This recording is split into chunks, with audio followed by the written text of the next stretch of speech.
ธศาสนิกชนนักศิลป์นักบุญทุกท่านร่วมทำบุญหล่อเทียนพรรษาประจำปี 2566 ร่วมทำบุญแผ่นเทียนธรรมจักรแผ่นละ20 บาทหล่อเทียนพรรษาถวายวัดพระบาทอุดมตำบลเวียงอำเภอฝางจังหวัดเชียงใหม่หรือร่วมทำบุญตามกำลังศรัทธารอเทียนพรรษาจำนวน9 เล่มเดินทางไปร่วมบุญถวายเทียนพรรษาในพื้นที่อำเภอฝางจังหวัดเชียงใหม่ณวัดพระบาทอุดมอำเภอฝางจังหวัดเชียงใหม่วันที่ 13 สิงหาคม 2566 เวลา 14 นาฬิกา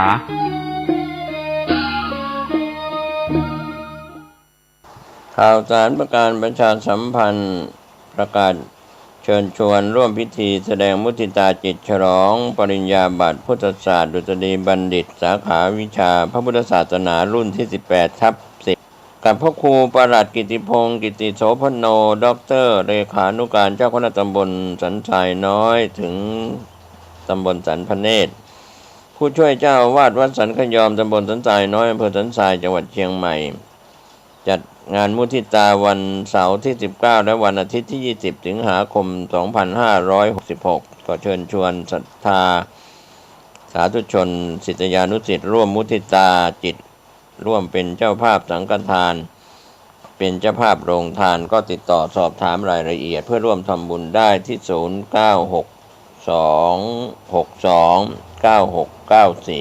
ได้ทุกวันก็เป็นงานบุญงานกุศลมุทิตาจิตฉลองปริญญาบัตรพุทธศาสตร์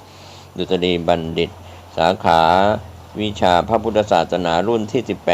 18/10 แด่ท่านพระครูประหลัดกิติพงศ์กิติโสพโนด็อกเตอร์เลขานุการเจ้าคณะตำบลสันทรายน้อยถึงสันพเนตรผู้ช่วยเจ้าวาดวัดสันขยอมตำบลสันทรายน้อยอำเภอสันทรายจังหวัดเชียงใหม่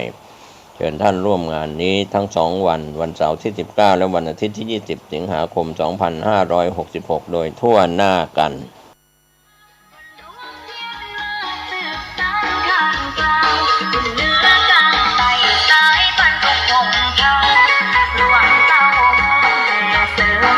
เนื่องด้วยประสงค์นักเผยแผ่ธรรมะคณะสัทธา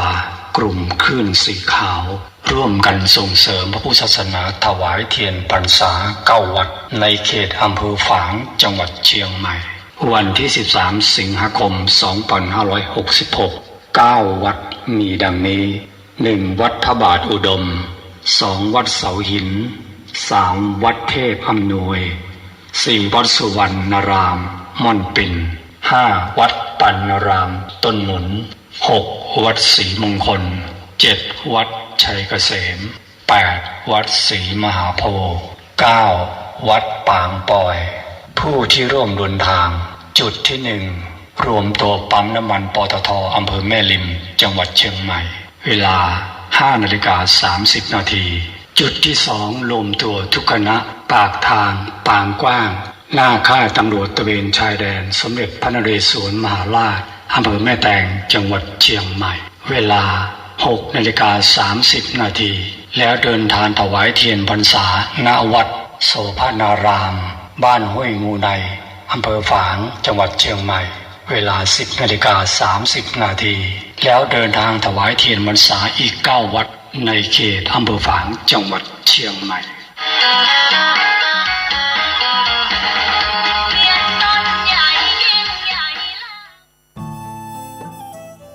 ท่านกำลังติดตามรับฟังสถานีวิทยุกระจายเสียงพระพุทธศาสนาแห่งชาติและสังคม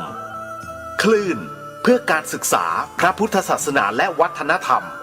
ระบบ FM 104.5 เมกะเฮิรตซ์รายการต่อไปเป็นรายการคดีโลกคดีธรรมเป็นศาสนาสำหรับชาติเราศาสนาในสมัยนี้เป็นของที่แยกจากชาติไม่ได้เป็นความจำเป็นที่เราทั้งหลายผู้เป็นไทยจะต้องมั่นคงอยู่ในศาสนาพระพุทธซึ่งเป็นศาสนาสำหรับชาติเราพระพุทธศาสนาก็ดีหรือศาสนาใดก็ดีที่ตั้งมั่นอยู่ได้ก็ด้วยความมั่นคงของผู้เลื่อมใสตั้งใจที่จะรักษาและข้าพเจ้าพูดทั้งนี้ก็เพื่อชักชวนท่านทั้งหลายอย่างเป็นเพื่อนไทยและเพื่อนพุทธศาสนิกชนด้วยกันทั้งนั้นเพื่อความมั่นคงแห่งพระพุทธศาสนาข้าพเจ้ารู้สึกว่า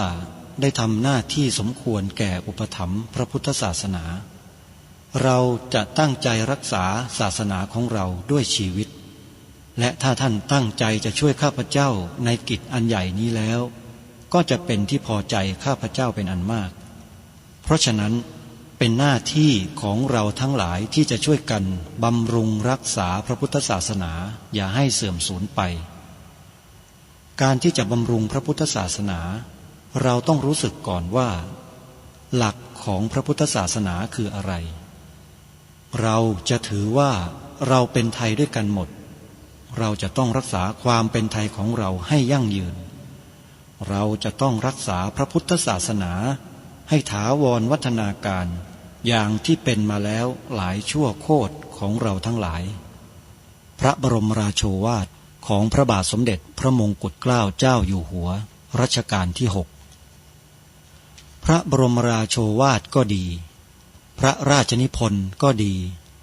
หรือพระบรมราชโองการของพระมหากษัตริย์ถือเป็นบทบัญญัติแห่งกฎหมายทั้งหมดทั้งสิ้น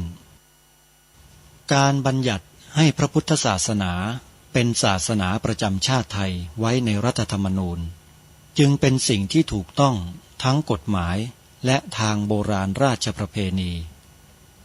การบัญญัติให้พระพุทธศาสนาเป็นศาสนาประจำชาติไทยไว้ในรัฐธรรมนูญย่อมเป็นหลักค้ำประกันให้กับประชาชนคนไทยว่าตนได้ปฏิบัติตามกฎหมายอย่างแท้จริงการบัญญัติให้พระพุทธศาสนาเป็นศาสนาประจำชาติไทยไว้ในรัฐธรรมนูญมิได้เป็นการลิดรอนสิทธิเสรีภาพของผู้ใดแต่เป็นการยืนยันความจริงตามกฎหมายและประวัติศาสตร์ชาติไทย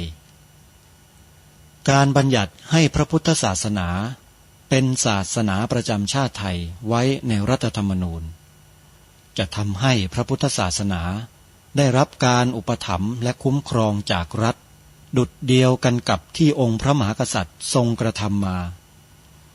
การบัญญัติให้พระพุทธศาสนาเป็นศาสนาประจำชาติไทยไว้ในรัฐธรรมนูญจะป้องกันพระพุทธศาสนาไม่ให้ถูกลัทธินิกายนอกศาสนากระทำการใดๆได้ด้วยอุบายต่างๆนานาการบัญญัติให้พระพุทธศาสนาเป็นศาสนาประจำชาติไทยไว้ในรัฐธรรมนูญจะทำให้สังคมไทยมีแต่ความสุขร่มเย็นเป็นธรรมทั้งต่อคนศาสนาอื่นและคนสัญชาติอื่นได้อย่างแท้จริงแต่ถ้าไม่บัญญัติให้พระพุทธศาสนาเป็นศาสนาประจำชาติไทยไว้ในรัฐธรรมนูญในอนาคตประเทศไทยจะต้องตกอยู่ในสถานะเดียวกันกับพื้นที่3 จังหวัดชายแดนภาคใต้อย่างแน่นอนใช้โทรศัพท์มือถือระบบ Android ดาวน์โหลดแอปพลิเคชันที่ชื่อว่าวิทยุพุทธศาสนาทั่วไทยเพื่อติดตามรับฟังรายการนี้ได้ทุกวันหนึ่งฟังได้ถึง5 เวลา5 เวลาดังกล่าว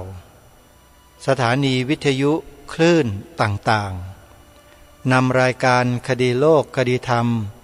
ออนแอร์ออกอากาศต่างเวลากันและสถานีวิทยุเหล่านั้นก็ปรากฏอยู่ในแอปพลิเคชันวิทยุพุทธศาสนาทั่วไทยทั้ง5 สถานีซึ่งประกอบไปด้วยสถานีวิทยุวัดป่าจริยธรรม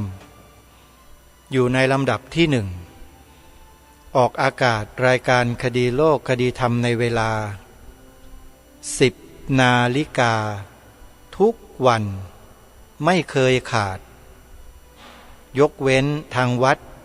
มีกิจกรรมพิเศษที่จะต้องถ่ายทอดสดกิจกรรมของวัดก็จะงดรายการคดีโลกคดีธรรมวันนั้นสถานีที่2คือวัดอารามมงคลเพิ่งจะเข้ามาสู่ระบบแอปพลิเคชันหมาดๆใหม่ๆล่าสุดอยู่ในลำดับที่2วัดอารามมงคลนำรายการคดีโลกคดีธรรมออนแอร์ออกอากาศ เวลา9 นาฬิกาแต่ดูเหมือนว่าทางวัดจะเปลี่ยนเวลาออกอากาศเป็น10 นาฬิกาหรือเปล่าอันนี้ยังไม่แน่ใจเพราะ2 วันที่ผ่านมาเห็นท่านอาจารย์พระครูปริยัติโพธิธรรมเจ้าวาดวัดอารามมงคลนำรายการคดีโลกคดีธรรมออกอากาศเวลา10 นาฬิกาก็เลยไม่แน่ใจว่าจะออก9 นาฬิกาเหมือนเดิมหรือจะเปลี่ยนเวลาเป็น10 นาฬิกาท่านผู้ฟังก็ลองเปิดดูใน2 เวลาก็แล้วกันนะสถานีวิทยุที่3คือวัดหนองกายวัดหนองกายอยู่ในลำดับที่15ออกอากาศรายการคดีโลกคดีธรรมผ่านแอปพลิเคชันนี้เวลา9 นาฬิกาอันนี้แน่นอนเวลาเดิม9 นาฬิกาไม่เปลี่ยนแล้วก็ออกเป็นประจำทุกวันสถานีวิทยุต่อไปในแอปพลิเคชันที่ออกอากาศรายการคดีโลกคดีธรรมในเวลา11 นาฬิกาหรือเวลาเพลคือวัดฝายหินอยู่ในลำดับที่32สถานีต่อมาคือวัดบ้านปลาคูนออกรายการคดีโลกคดีธรรมผ่านแอปพลิเคชันนี้เวลา13 นาฬิกาหรือบ่ายโมงตรงวัดบ้านปลาคูนอยู่ในลำดับที่31หรือ31อยู่ด้านบนของวัดฝายหิน1 ชั้นนี่คือภาคกลางวัน9 นาฬิกา10 นาฬิกา11 นาฬิกาและ13 นาฬิกาและเวลาตี 1หรือ1 นาฬิกาท่านสามารถรับฟังได้ในช่วงกลางดึกที่สถานีวัดฝายหินอยู่ในลำดับที่32นี่คือเนื้อหารายการคดีโลกคดีธรรมที่ออกอากาศวันละ5 เวลาเป็นประโยชน์ต่อท่านผู้ฟังที่อาจจะพลาดการฟังในช่วงใดช่วงหนึ่งก็สามารถเลื่อนสถานีมาฟังในช่วงอื่นๆได้9 นาฬิกาวัดหนองกายหรือวัดอารามมงคล10 นาฬิกาวัดป่าจริยธรรมหรือวัดอารามมงคลเวลา11 นาฬิกาวัดฝายหินเวลา13 นาฬิกาวัดบ้านปลาคูนและเวลา1 นาฬิกาวัดฝายหิน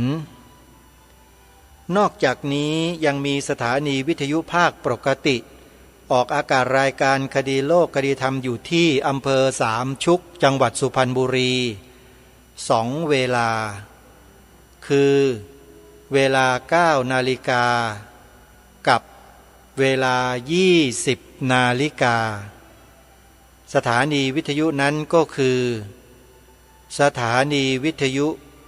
วัดสามชุกอำเภอสามชุกจังหวัดสุพรรณบุรีคลื่น FM 100.25 เมกะเฮิรตซ์หลวงพ่อพระครูสุวรรณวิจิตรท่านเมตตานำรายการนี้ออกอากาศเป็นประจำทุกวันวันละ2 เวลากราบขอบพระคุณหลวงพ่อเป็นอย่างยิ่งและที่วัดสามชุกนี้ถือโอกาสประชาสัมพันธ์เชิญชวนญาติโยมพุทธบริษัทของเราไปร่วมเป็นเจ้าภาพทอดกฐินสามัคคีที่วัดสามชุกจังหวัดสุพรรณบุรีกันโยมซึ่งในปีนี้จะจัดทอดกันในช่วงท้ายๆของการกฐิน คือวันที่26พฤศจิกายนหลังออกพรรษาไปแล้ว29วันการกฐินนั้นมีเดือนเดียวโยมดีทีวีพร้อมด้วยวัดสามชุกจะจัดทอดกันในวันสุดท้ายของการกฐินน่าจะตรงกับวันอาทิตย์หรือไม่ก็วันลอยกระทงเลยนะอันนี้แล้วแต่ในแต่ละปีว่ากำหนดวันนั้นจะไปกำหนดณวันที่เท่าไหร่อย่างไรแต่ปีนี้26พฤศจิกายนนะฮะวัดสามชุกโทรศัพท์สอบถามที่วัดสามชุกได้โดยตรงที่089 000 8462ขออนุโมทนาบุญทุกท่านสาธุชนท่านผู้ฟังทุกท่านรายการคดีโลกคดีธรรมได้นำเสนอเรื่องราวเนื้อหาความสำคัญของวันอาสาฬหบูชามาตั้งแต่เมื่อวานและวันนี้จะเป็นการต่อเนื่องจากเมื่อวานนี้ที่ทางรายการได้นำข้อมูลวันอาสาฬหบูชามานำเสนอในรายการให้ท่านสาธุชนได้สดับรับฟังกันไปบ้างแล้วมาถึงในตอนที่องค์สมเด็จพระสัมมาสัมพุทธเจ้าทรงตรวจดูจริตของสัตว์ในโลกว่าสัตว์โลกที่จะพอรับรู้พระธรรมคำสอนของพระองค์ที่ตรัสรู้มาใหม่ๆภายใน2 เดือนที่ผ่านมาเนี่ยจะมีอยู่บ้างหรือไม่ปรากฏว่ามีแล้วก็มีอยู่เยอะด้วยแต่ในเบื้องต้นนั้นผู้ที่องค์สมเด็จพระสัมมาสัมพุทธเจ้าเสด็จพระพุทธดำเนินไปตรัสสอนธรรมะเป็นครั้งแรกเรียกว่าพระปฐมเทศนาให้แก่ปัญจวัคคีย์ทั้ง5โดยพระพุทธองค์เสด็จพระพุทธดำเนินด้วยพระบาทคือเดินด้วยเท้าเนี่ย200 กว่ากิโลโยมจากอุรุเวลาเสนานิคมไปสู่พาราณสีที่ป่าอิสิปตนมฤคทายวันเนี่ย200 กว่ากิโลเมตรนะใช้เวลาพุทธดำเนินตามปกติเหมือนคนทั่วไปเดินนั่นแหละเป็นเดือนกว่าจะถึงแล้วพระพุทธองค์ก็เสด็จพระพุทธดำเนินไปสู่ป่าอิสิปตนมฤคทายวันที่ปัญจวัคคีย์ทั้ง5ได้หลบลี้บำเพ็ญภาวนากันอยู่ที่นั่นทีนี้เมื่อพระปัญจวัคคีย์มองเห็นไกล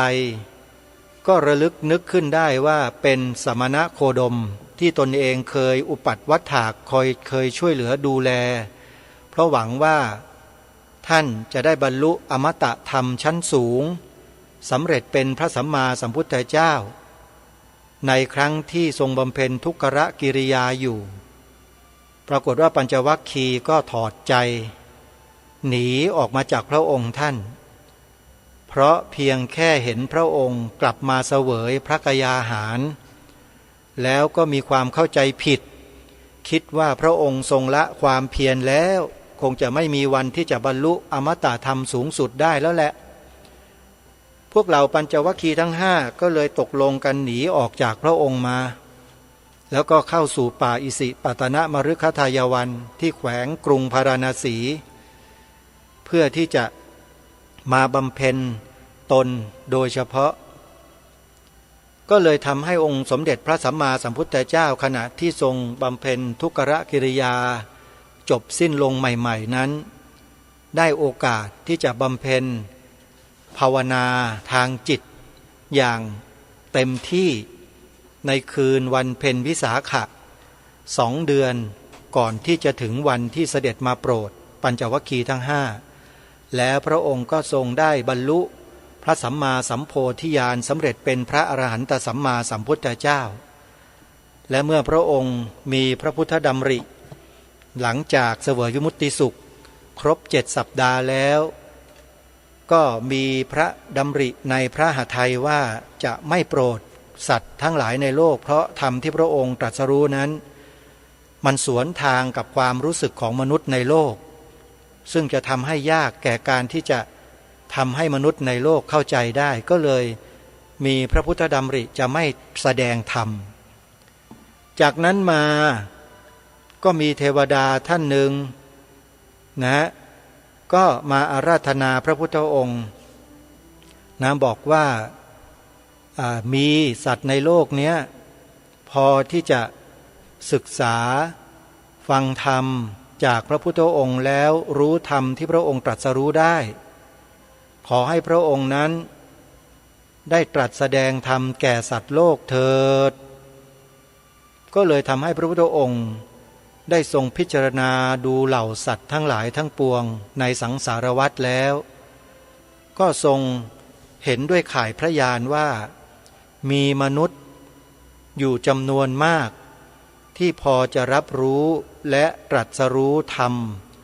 ตามที่พระพุทธองค์ได้ตรัสรู้นั้นมีอยู่จึงได้รับอาราธนาพรหม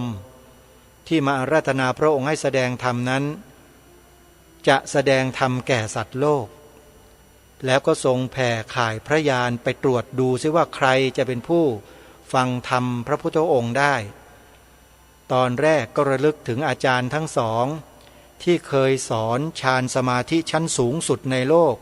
ให้กับพระพุทธเจ้าคืออาจารย์อาราลดาบทกาลามโคตและอุทกดาบทรามบุตรปรากฏว่าทั้งสองท่านหมดสิทธิ์ท่านเสียชีวิตไปอุบัติอยู่ในชั้นอรูปประพรหมนู่นอรูปประพรหมเนี่ยเป็นพรหมที่ไม่มีรูปนะโยไม่มีรูปก็หมายถึงว่าอายตนะที่จะรับฟังธรรมคือหูเนี่ยมันไม่มีแล้วจะเสด็จไปโปรดบนชั้นพรหมก็ไม่รู้เรื่องไม่เข้าใจแล้วเพราะฟังไม่ได้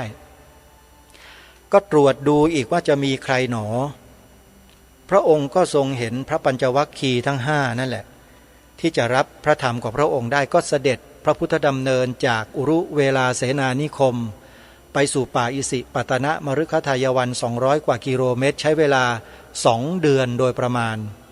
แล้วก็เสด็จประทับแสดงธรรมมาจากกัปปวัตตนสูตรแก่ปัญจวัคคีย์ทั้งห้าซึ่งจะเป็นเนื้อหาตอนต่อไปที่จะได้นำมาอ่านให้กับท่านทั้งหลายได้ฟังดังต่อไปนี้แรกทีเดียวพระปัญจวัคคีย์ยังไม่เชื่อว่าพระพุทธองค์ทรงเป็นอรหันต์ตรัสรู้เองโดยชอบจึงค้านถึง3 ครั้งว่า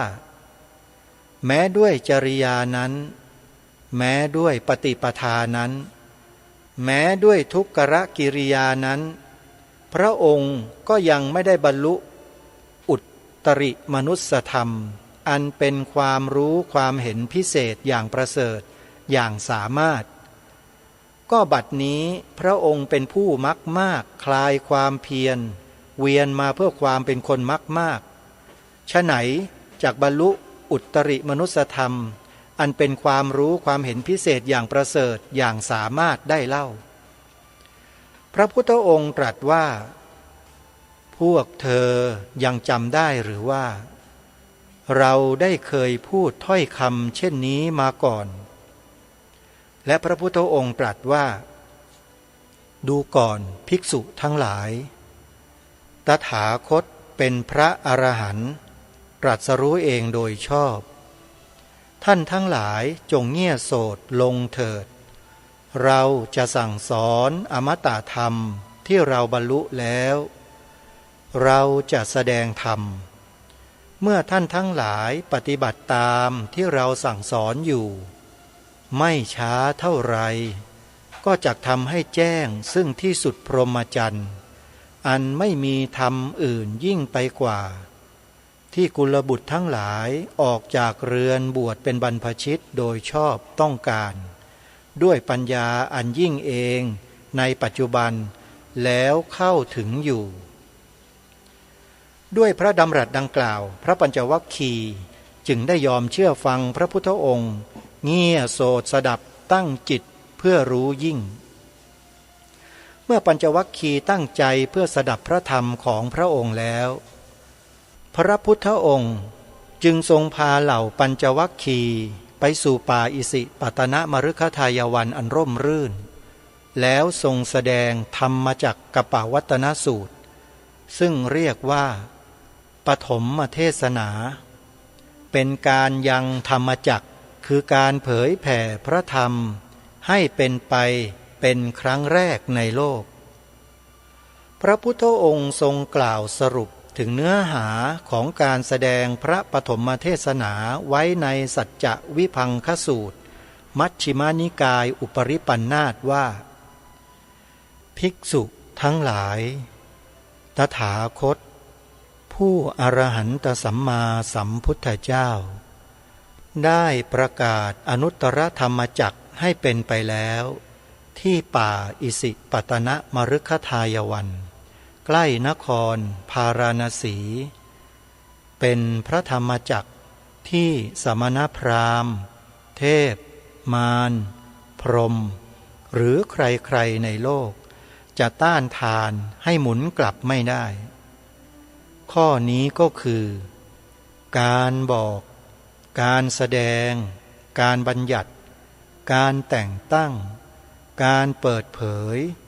การจำแนกและการทำให้ง่ายซึ่งความจริงอันประเสริฐ4ประการ4ประการนั้นได้แก่ความจริงอันประเสริฐคือความทุกข์ความจริงอันประเสริฐคือเหตุให้เกิดทุกข์ความจริงอันประเสริฐคือความดับไม่เหลือแห่งทุกข์และความจริงอันประเสริฐคือทางที่ทำให้ผู้ปฏิบัติตามลุถึงความดับไม่เหลือแห่งทุกข์เมื่อพระพุทธองค์ตรัสแสดงพระปฐมเทศนานี้อยู่ดวงตาเห็นธรรมได้เกิดขึ้นแก่ท่านพระโกณฑัญญะว่าสิ่งใดสิ่งหนึ่งมีความเกิดขึ้นเป็นธรรมดาสิ่งนั้นทั้งมวลล้วนมีความดับไปเป็นธรรมดาท่านโกณฑัญญะได้สำเร็จเป็นพระอริยบุคคลแล้วพระพุทธองค์ทรงทราบความที่พระโกณฑัญญะเป็นผู้ได้ดวงตาเห็นธรรมมีความเข้าใจอย่างแจ่มแจ้งในคำสอนของพระองค์จึงทรงเปล่งพระอุทานว่าอัญญาสิวัตโพโกณฑัญโญท่านผู้เจริญ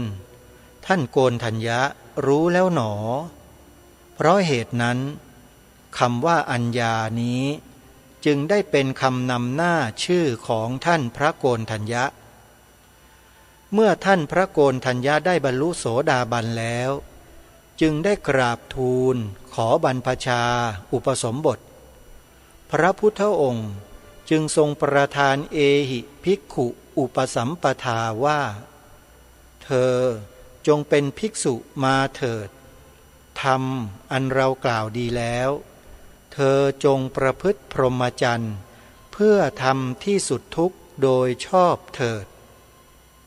ท่านพระอัญญาโกณฑัญญะจึงนับเป็นพระสงฆ์อริยสาวกองค์แรกในพระพุทธศาสนาซึ่งวันนั้นเป็นวันเพ็ญกลางเดือนอาสาฬหะหรือเดือน8เป็นวันที่พระรัตนตรัยครบบริบูรณ์บังเกิดขึ้นในโลกเป็นครั้งแรก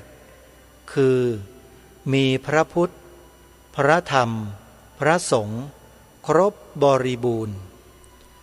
ปัจจุบันสถานที่พระพุทธเจ้าประกาศพระอนุตตรสัจธรรมเป็นครั้งแรกและสถานที่บังเกิดพระสงฆ์องค์แรกในโลกอยู่ในบริเวณที่ตั้งของธรรมเมขสถูปภายในอิสิปตนมฤคทายวันหรือสารนาถในปัจจุบันเหตุการณ์สำคัญที่เกิดในวันอาสาฬหบูชาเกิดในบริเวณที่ตั้งของกลุ่มพุทธสถานสารนาถภายในอาณาบริเวณของป่าอิสิปตนมฤคทายวัน9 กิโลเมตรเศษทางเหนือของเมืองพาราณสี อันเป็นเมืองศูนย์กลางทางศาสนาของศาสนาพราหมณ์สมัยนั้นแถบนี้อยู่ในแคว้นมคธชมพูทวีปในสมัยพุทธกาลปัจจุบันสารนาฏจัดเป็นพุทธสังเวชนียสถานแห่งที่3เหตุที่ได้ชื่อว่าสารนาฏเนื่องมาจากสถานที่แห่งนี้เป็นสถานที่พระพุทธเจ้าทรงเริ่มต้นประกาศพระพุทธศาสนาเพื่อเป็นที่พึ่งแก่มหาชนทั้งหลายแต่บ้างก็ว่ามาจากศัพท์ว่าสารังคะบวกนารถะที่อยู่ของสัตว์จำพวกกวางภายในอาณาบริเวณสารนาฏมีธรรมเมขสถูปเป็นพุทธสถานขนาดใหญ่ที่สุดและสำคัญที่สุดสันนิษฐานว่าบริเวณที่ตั้งของธรรมเมขสถูปเป็นสถานที่พระพุทธเจ้าทรงแสดงปฐมเทศนาประกาศพระสัทธรรมเป็นครั้งแรกที่นี่และเจ้าคันธีสถูปอยู่ไม่ไกลจากสารนาฏเป็นมหาสถูปที่สร้างขึ้นเพื่อระลึกถึงสถานที่พำนักของเหล่าปัญจวัคคีย์และสถานที่พระพุทธเจ้าเสด็จมาทรงพบกับเหล่าปัญจวัคคีย์ครั้งแรกณจุดนี้ก่อนที่จะพาไปแสดงปฐมเทศนาในสารนาฏสารนาฏในสมัยพุทธกาลเรียกกันว่าป่าอิสิปตนะมฤคทายวันแปลว่าเขตป่าอภัยทานแก่สัตว์ที่เป็นที่บำเพ็ญตบะของฤาษีเป็นสถานที่สงบและเป็นที่ชุมนุมของเหล่าฤาษีและนักพรตต่างๆที่มาบำเพ็ญตบะและโยคะเพื่อเข้าถึงพรหมมันตามความเชื่อในคัมภีร์อุปนิษัทของพราหมณ์ทำให้เหล่าปัญจวัคคีย์ที่ปลีกตัวมาจากเจ้าชายสิทธัตถะภายหลังจากที่พระองค์ทรงเลิกบำเพ็ญทุกขกริยาก็มาบำเพ็ญตบะที่นี่แทนหลังจากพระพุทธเจ้าทรงแสดงปฐมเทศนาและเทศโปรดปัญจวัคคีย์จนสำเร็จเป็นพระอรหันต์ทั้งหมดแล้วได้ทรงพักจำพรรษาแรกณป่าอิสิปตนมฤคทายวันพร้อมกับเหล่าปัญจวัคคีย์ซึ่งในระหว่างจำพรรษาแรกพระองค์ได้สาวกเพิ่มกว่า54องค์โดยเฉพาะอย่างยิ่งพระยศะและบริวารของท่าน54องค์ซึ่งรวมถึงบิดามารดาและภรรยาของพระยศะที่ได้มาฟังพระธรรมเทศนาของพระพุทธองค์และได้ยอมรับนับถือเป็นอุบาสกอุบาสิกาที่ถึงพระรัตนตรัยเป็นสรณะคู่แรกในโลกด้วยทำให้ในพรรษาแรกที่พระพุทธเจ้าทรงจำพรรษาที่ป่าอิสิปตนมฤคทายวันมีพระอรหันต์ในโลกรวม60องค์และองค์พระพุทธเจ้านอกจากนี้ในบริเวณสารนาฏยังเป็นสถานที่สำคัญที่พระพุทธองค์ทรงประกาศเริ่มต้นส่งให้พระสาวกกลุ่มแรกออกไปเผยแพร่พระพุทธศาสนาหลังจากทรงจำพรรษาแรกแล้วดังปรากฏความตอนนี้ในสังยุตตนิกายสคาทวักว่าดูก่อนภิกษุทั้งหลายเธอทั้งหลายจงเที่ยวจาริกไปเพื่อประโยชน์เกื้อกูลแก่ชนหมู่มากเพื่อความสุขแก่ชนหมู่มากเพื่ออนุเคราะห์โลกเพื่อประโยชน์เพื่อเกื้อกูลเพื่อความสุขแก่เทวดาและมนุษย์ทั้งหลายเธอทั้งหลายอย่าได้ไปด้วยกัน2 รูปโดยทางเดียวกันดูกรภิกษุทั้งหลายเธอทั้งหลายจงแสดงธรรมงามในเบื้องต้นงามในท่ามกลางงามในที่สุด จงประกาศพรหมจรรย์พร้อมทั้งอัฏฐะพร้อมทั้งพยัญชนะบริสุทธิ์บริบูรณ์สิ้นเชิงและด้วยเหตุทั้งหลายดังกล่าวมานี้สารนาถจึงได้กลายเป็นสัญลักษณ์แห่งศูนย์กลางพระพุทธศาสนาแห่งแรกมาตั้งแต่นั้นซึ่งในช่วงหลังจากพระพุทธองค์เสด็จออกจากสารนาถหลังทรงประกาศส่งพระสาวกออกเผยแพร่ศาสนานั้นไม่ปรากฏในหลักฐานในพระไตรปิฎกว่ามีการสร้างอารามหรือสิ่งก่อสร้างในป่าสารนาถแห่งนี้ทำให้สันนิษฐานได้ว่าสิ่งก่อสร้างใหญ่โตคงจะได้มาเริ่มสร้างขึ้นกันในช่วงหลังที่พระพุทธศาสนาได้รุ่งเรืองมั่นคงในแคว้นมคธแล้วหลังพุทธกาลประมาณ300 ปีพระเจ้าอโศกมหาราช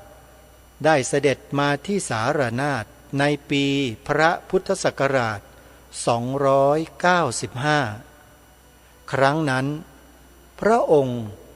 ได้พบว่ามีสังฆารามใหญ่โตที่สารนาถแล้วในครั้งนั้นพระองค์ได้ทรงรับเป็นองค์อุปถัมภ์ในการบูรณะและก่อสร้างศาสนสถานเพิ่มเติมในสารนาถครั้งใหญ่โดยพระองค์ได้สร้างสถูปและสิ่งต่างๆมากมายในบริเวณกลุ่มสถานที่พระพุทธเจ้าทรงแสดงปฐมเทศนาและพระธรรมเทศนาอื่นๆแก่เบญจวัคคีย์และหมู่คันธกุฎีของพระพุทธเจ้าในบริเวณสารนาถเพื่อถวายเป็นอนุสรณ์สถานแก่พระพุทธเจ้ากลุ่มพุทธสถานเหล่านี้ได้เจริญรุ่งเรืองต่อมาจนถึงขีดสุดในสมัยราชวงศ์คุปตะตามบันทึกของพระถังซัมจั๋งซึ่งได้จาริกมาราวปีพระพุทธศักราช1280ท่านได้กล่าวไว้ในบันทึกของท่านว่าท่านได้พบสังฆารามใหญ่โตมีพระอยู่ประจำ1,500 รูปภายในกำแพงมีวิหารหลังหนึ่งสูงกว่า33 เมตรมีบันไดทางขึ้นปูด้วยแผ่นหินกว่า100 ชั้นกำแพงบันไดก่อด้วยอิฐเป็นชั้นๆประดับด้วยพระพุทธรูปปางปฐมเทศนาทางด้านตะวันตกเฉียงใต้ของวิหารมีสถูปหินอ่อนสูง70 ฟุตบนยอดเสามีรูปสิงห์4 ตัวเป็นมันวาวราวกับหยกใสสะท้อนแสงมหาสถูปมีพระพุทธรูปทองคำประดิษฐานอยู่ทุกช่องกลุ่มพุทธสถานสารนาถได้เจริญรุ่งเรืองสลับกับความเสื่อมเป็นช่วงๆต่อมาจนในที่สุดได้ถูกกองทัพมุสลิมเติร์กบุกเข้ามาทำลายในปีพระพุทธศักราช1737ทำให้มหาสังฆารามและพุทธวิหารในสารนาถถูกทำลายล้างและถูกทิ้งร้างไปอย่างสิ้นเชิงในระยะต่อมากว่า700 ปีเหลือเพียงกองดินและมหาสถูปใหญ่โดยเฉพาะอย่างยิ่งธรรมเมฆสถูปและเจ้าคันธีสถูปที่เป็นกองสถูปอิฐใหญ่โตมากสภาพของสารนาถหลังจากนั้นกลายเป็นกองดินกองอิฐมหึมาทำให้หลังจากนั้นชาวบ้านได้เข้ามารื้ออิฐจากสารนาถไปก่อสร้างอาคารในเมืองพาราณสีเป็นระยะซึ่งเหตุการณ์ที่สำคัญคือเหตุการณ์ที่ราชาเชษสิงห์มหาราชาแห่งเมืองพาราณสีได้สั่งให้ชคัดสิงห์อมาตย์ไปรื้ออิฐเก่าจากสารนาถเพื่อนำไปสร้างตลาดในเมืองพาราณสีโดยได้รื้อมหาธรรมราชิกสถูปที่สร้างโดยพระเจ้าอโศกมหาราชลง และได้พบกับพระอบศิลาสีเขียว2 ชั้นชั้นในมีไข่มุกพลอยและแผ่นเงินทองอยู่ปนกับขี้เถ้าและอัฐิ3 ชิ้นซึ่งเป็นพระบรมสารีริกธาตุที่พระเจ้าอโศกมหาราชบรรจุไว้แต่คชัดสิงห์กลับนำกระดูกไปลอยทิ้งในแม่น้ำคงคาเพราะเชื่อว่าเจ้าของกระดูกในพระอบคงจะไม่ได้ขึ้นสวรรค์เพราะไม่ได้นำกระดูกไปลอยน้ำตามธรรมเนียมของฮินดูในปีพระพุทธศักราช 2337 ท่านสาธุชนทุกท่านอ่านมาถึงตรงนี้เวลาของรายการก็ใกล้จะหมดเดี๋ยววันพรุ่งนี้ค่อยมาทบทวนในช่วงสุดท้ายกันต่อเกี่ยวกับความสำคัญประวัติความเป็นมาของวันอาสาฬหบูชาซึ่งเชื่อว่าข้อมูลนี้น่าจะเป็นข้อมูลที่สมบูรณ์ที่สุดละเอียดที่สุดตั้งแต่ครั้งสมัยพุทธกาลถึงสมัยปัจจุบันทีเดียวยังมีข้อมูลเหลืออยู่ยังไม่จบเดี๋ยววันพรุ่งนี้ค่อยมาฟังกันต่อสำหรับในวันนี้เป็นวันเริ่มต้นของการเข้าจำนำพรรษาของพระภิกษุสงฆ์ทั่วโลกโดยเฉพาะในประเทศไทยของเราก็ขอให้ญาติโยมสาธุชนทุกท่านได้ช่วยกันทำบุญกุศลในช่วงเข้าพรรษาตลอด3 เดือนนี้ด้วยการให้ทานรักษาศีลเจริญภาวนาด้วยกันโดยเฉพาะในส่วนของอาตมาภาพที่ดูแลสวนป่าสามัคคีธรรมอยู่ก็ปรารถนาจะเชิญชวนญาติโยมได้มีส่วนร่วมทำบุญในช่วงเข้าพรรษากับสวนป่าสามัคคีธรรมด้วยกันท่านสาธุชนท่านใดจะร่วมสนับสนุนบริจาคทำบุญให้กับอาตมาภาพไปดูแลสวนป่าสามัคคีธรรมในช่วงเข้าพรรษาญาติโยมก็ร่วมบุญกันได้นะโยมนะโดยสามารถโอนปัจจัยทำบุญออนไลน์เข้ามาได้ที่ธนาคารไทยพาณิชย์ธนาคารไทยพาณิชย์หมายเลขบัญชี114-214-9897ชื่อบัญชีพระปลัดณรงค์ฤทธิ์หรือท่านจะโอนปัจจัยทำบุญทางพร้อมเพย์ที่หมายเลขนี้ก็ได้ทางพร้อมเพย์นะโยม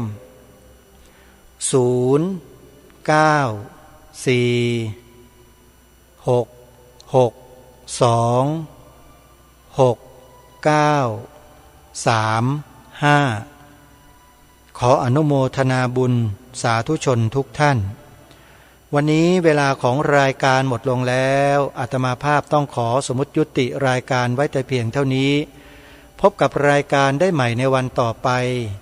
ขอความสุขความสวัสดีในธรรมแห่งองค์สมเด็จพระบรมศาสดาสัมมาสัมพุทธเจ้า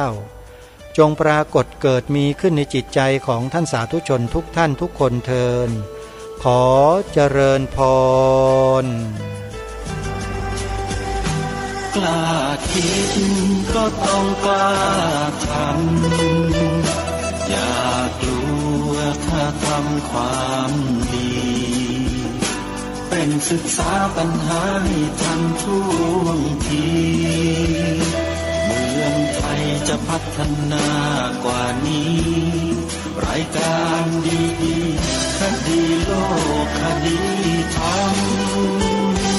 ขอรำพันบรรยายความคิดเครื่องหมายแห่งสีทั้งสามงามถนัดขาวคือบริสุทธิ์สีสวัสดิ์หมายพระไตรรัตน์และธรรมะคุ้มจิตไทยแดงคือโลหิตเราใสซึ่งยอมสละได้เพื่อรักษาชาติศาสนาน้ำเงินคื คือสีโสภาอันจอมประชาถ้าโปรดเป็นของส่วนองค์จับริ้วเข้าเป็นไตรรงค์จึงเป็นสีธงที่รักแห่งเราชาวไทยทหารอวตารนำไปยงยุทธวิชัยวิชิตก็ชูเกียรติสยามประเทศไทยที่เจริญมั่นคงมาได้จนถึงทุกวันนี้มิได้เกิดขึ้นจากความหวาดกลัวอย่างคลาดเขลาแต่บรรพบุรุษไทยของเราทุกยุคทุกสมัยล้วนแต่มีความกล้าหาญและชาญฉลาดปกป้องเอกราชสร้างชาติให้เกิดความมั่นคงโดยมีธงแห่งพระไตรรัตน์เป็นเครื่องนำชัย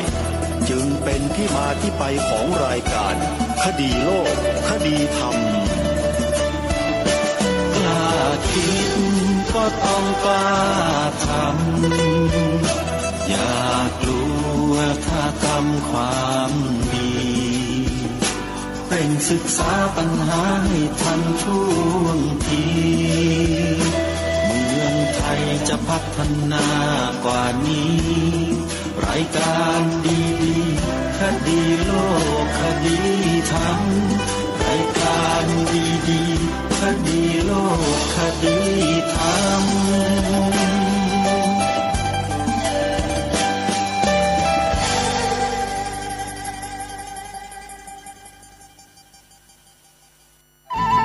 ที่จบไปแล้วนั้นเป็นรายการคดีโลกคดีธรรมดำเนินรายการโดยพระครูปลัดณรงค์ฤทธิ์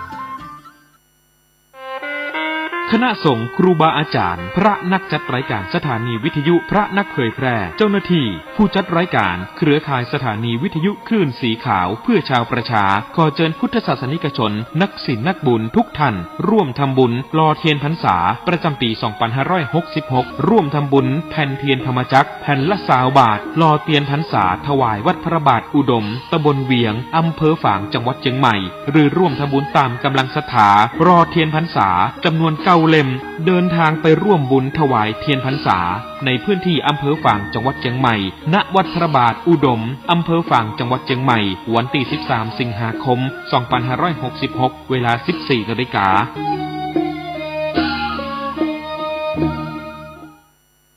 ข่าวสารประการประชาสัมพันธ์ประกาศเชิญชวนร่วมพิธีแสดงมุทิตาจิตฉลองปริญญาบัตรพุทธศาสตร์ดุษฎีบัณฑิตสาขาวิชาพระพุทธศาสนารุ่นที่ 18/10 กับพระครูประหลัดกิติพงศ์กิติโสพโนด็อกเตอร์เลขานุการเจ้าคณะตำบลสันทรายน้อยถึงตำบลสันพเนตรผู้ช่วยเจ้าอาวาสวัดสันขยอมตำบลสันทรายน้อยอำเภอสันทรายจังหวัดเชียงใหม่จัดงานมุทิตาวันเสาร์ที่19และวันอาทิตย์ที่20สิงหาคม 2566ก็เชิญชวนศรัทธาสาธุชนศิษยานุศิษย์ร่วมมุทิตาจิตร่วมเป็นเจ้าภาพสังฆทานเป็นเจ้าภาพโรงทานก็ติดต่อสอบถามรายละเอียดเพื่อร่วมทำบุญได้ที่